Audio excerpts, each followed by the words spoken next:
Selamat malam kepada pemirsa Gurisa dan TV yang kami cintai. Pada malam hari ini kita akan membahas tentang Anies Baswedan yang gagal menjadi calon gubernur DKI Jakarta dan Jawa Barat karena tidak ada partai politik yang mendukungnya ya.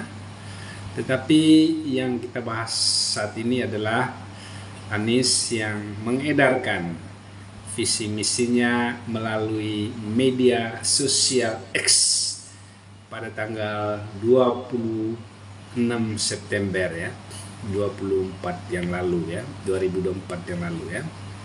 Nah, tentu saja pemirsa Gurisa dan TV bertanya, untuk apa Anies mengedarkan visi dan misinya melalui media sosial X. Nah, ada 3 cara baca kita terkait dengan Anies yang mengedarkan visi dan misinya ya. Cara baca yang pertama, Anies memberitahukan kepada calon gubernur dan juga wakil gubernur DKI Jakarta bahwa Anies sebenarnya lebih siap ya untuk menjadi calon gubernur dan calon wakil gubernur dibandingkan dengan pasangan calon yang lainnya. Nah, ini terlihat dari bagaimana visi dan misi Anies yang nampak sudah rapi disusun ya, sudah lengkap ya. Nah, kemudian yang kedua, Anies sebenarnya ingin memberitahukan kepada pasangan calon gubernur dan calon wakil gubernur DKI Jakarta bahwa visi dan misi itu bukan sesuatu yang dibuat serampangan ya, tetapi disusun dengan proses yang panjang ya, melalui partisipasi publik yang lebih luas ya, atau melalui penjaringan dan penyerapan aspirasi para pendukung tentu saja ya. Nah, sehingga kemudian calon gubernur dan calon wakil gubernur DKI Jakarta memiliki visi dan misi pembandingnya sebagai cara untuk menarik perhatian pemilih ya.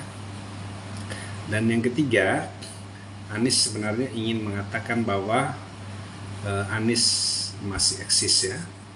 Anies masih bisa diperhitungkan untuk dipertimbangkan ya, entah menjadi tim kampanye, tim sukses ya, atau juga orang yang bisa berada di belakang layar ya, menjadi pemain bayangan ya, yang ada di belakang kandidat calon gubernur dan calon wakil gubernur ya. Sehingga dengan demikian tentu saja di mana Anies berdiri, di mana Anies memberikan dukungan, maka kemudian pendukung ideologis Anies yang selama ini tentu saja membuat Anies menang dalam Pilkada DKI Jakarta 2017 itu menjadi solid kembali ya, menjadi kumpul kembali, atau menjadi muncul kembali ya, memberikan dukungan kepada pasangan calon gubernur dan juga calon wakil gubernur yang didukung oleh Anies Baswedan ya. Nah, di sisi lain kita mengharapkan bahwa pemilihan kepala daerah DKI Jakarta yang notabene mengabaikan kehadiran Anies Baswedan ya, karena partai-partai sudah di coupling ya oleh oleh Kim ya, Koalisi Indonesia Maju yang mendukung Ridwan Kamil dan Siswono. Nah, tentu saja ini berimplikasi kepada bagaimana daya tarik ya Pilkada Jakarta yang barangkali kekurangan oksigen ya, kekurangan panorama yang indah ya, tidak seramai misalnya dengan Pilkada 2017 di mana lawan yang setara dari Anies adalah Ahok ya, yang kemudian menjadi korban dari praktek politik identitas ya. Tetapi ya itu adalah permainan politik ya, dan yang namanya permainan politik itu adalah permainan elit, permainan sekelompok oligarki ya yang punya kepentingan, dan di sana tentu saja masyarakat itu selalu menjadi korban ya, atau dikorbankan demi kepentingan elit atau demi kepentingan sekelompok orang yang punya nafsu kekuasaan ya. Nah, dalam konteks politik identitas misalnya, Anies bisa jadi waktu itu adalah alat ya kepentingan dari kelompok oligarki yang berada di belakangnya. Ada kelompok yang punya modal ya, yang kemudian kita tahu bahwa kelompok yang sama di dalam Pilkada DKI Jakarta 2024 tentu saja melakukan transformasi ya, merubah bentuk ya, merubah diri ya, dan juga barangkali juga mendesain ritme permainannya supaya tidak terlalu cepat juga tidak terlalu lambat ya, dan barangkali juga kelompok oligarki yang sama ini ya berdiri atau bersekutu ya di belakang dua kandidat yang ada sekarang ya, baik itu Ridwan Kamil maupun juga Pramono Anung ya.